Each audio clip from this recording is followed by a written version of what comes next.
بسم اللہ الرحمن الرحیم فصل فی اصناف اعراب الاسم، یہ فصل اسم کی اعراب کی قسموں کے بارے میں کہ اسم کے اعراب کی کتنی قسمیں ہیں۔ تو بتا رہے کہ اس کی تقریباً 9 قسمیں ہیں۔ یہاں سے بات یہی سے چل رہی۔ ان کی وجہ اثر یہ ہے کہ کسی اسم کا اعراب لفظی ہوگا یا تقدیری ہوگا۔ اگر لفظی ہو تو پھر 2 حال سے خالی نہ ہوگا، حرکت کے ساتھ ہوگا یا حروف کے ساتھ ہوگا۔ حرکت معنی یعنی زبر زیر۔ اگر حرکت کے ساتھ ہو تو پھر حرکات ثلاثہ کے ساتھ ہوگا یا 2 حرکتوں کے ساتھ ہوگا۔ اگر حرکات ثلاثہ کے ساتھ ہو تو یہ اعراب کی پہلی قسم ہے، جو کہ جس کا نام مفرد منصرف صحیح، جار مجرائے صحیح اور جمع مکسر منصرف کے ساتھ خاص ہے۔ یعنی اگر اعراب ثلاثہ کے ساتھ ہو تو اسم کے اعراب کی اعتبار سے جو پہلی قسم مفرد منصرف صحیح، جار مجرائے صحیح اور جمع مکسر منصرف کے ساتھ خاص ہے۔ اب اگر 2 حرکتوں کے ساتھ ہو تو پھر 2 حال سے خالی نہ ہوگا، یا ضمہ اور کسرے کے ساتھ ہوگا یا ضمہ اور فتح کے ساتھ ہوگا۔ اگر ضمہ اور کسرے کے ساتھ ہوگا تو یہ جمع مؤنث سالم کا ہے، جو اعراب کی دوسری قسم ہے۔ اور اگر ضمہ اور فتح کے ساتھ ہے تو یہ غیر منصرف کا اعراب ہے، جو تیسری قسم ہے۔ اب آگے اگر اعراب لفظی حروف کے ساتھ ہے تو پھر 2 حال سے خالی نہ ہوگا، یا تو حروف ثلاثہ کے ساتھ ہوگا یا 2 حرفوں کے ساتھ ہوگا۔ اگر حروف ثلاثہ کے ساتھ ہے تو یہ اسماء ستہ مکبرہ کا اعراب ہے، جو اعراب کی اسم کے اعراب کی چوتھی قسم ہے۔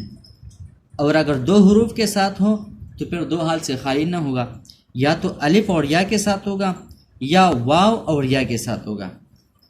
اگر الف اور یا کے ساتھ ہے تو اس کو مثنیٰ اور تو اس کا پہلا اعراب مثنیٰ اور کلا وغیرہ کا ہے، جو اعراب کی 5ویں قسم ہے۔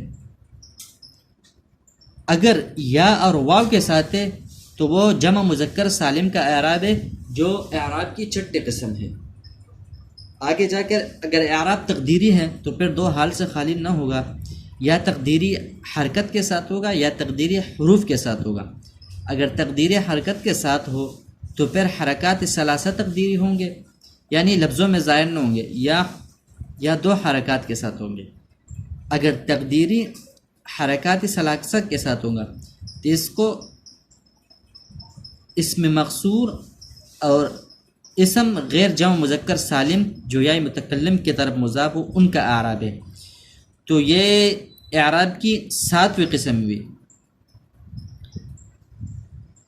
اور دوسرا قسم جو 2 حرکات تقدیری کے ساتھ ہوں گے تو یہ اسم منقوص کا اعراب ہے، جو کہ اعراب کی 8ویں قسم ہے۔ اب اگر تقدیری اعراب حروف کے ساتھ ہو تو یہ جمع مذکر سالم مضاف بہ متکلم کا اعراب ہے، جو اعراب کی 9ویں قسم ہے۔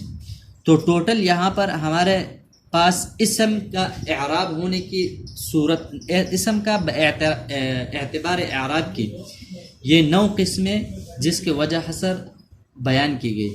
اب آگے ان کی جو انشاءاللہ ہم ایک ایک کی تعریف کریں گے۔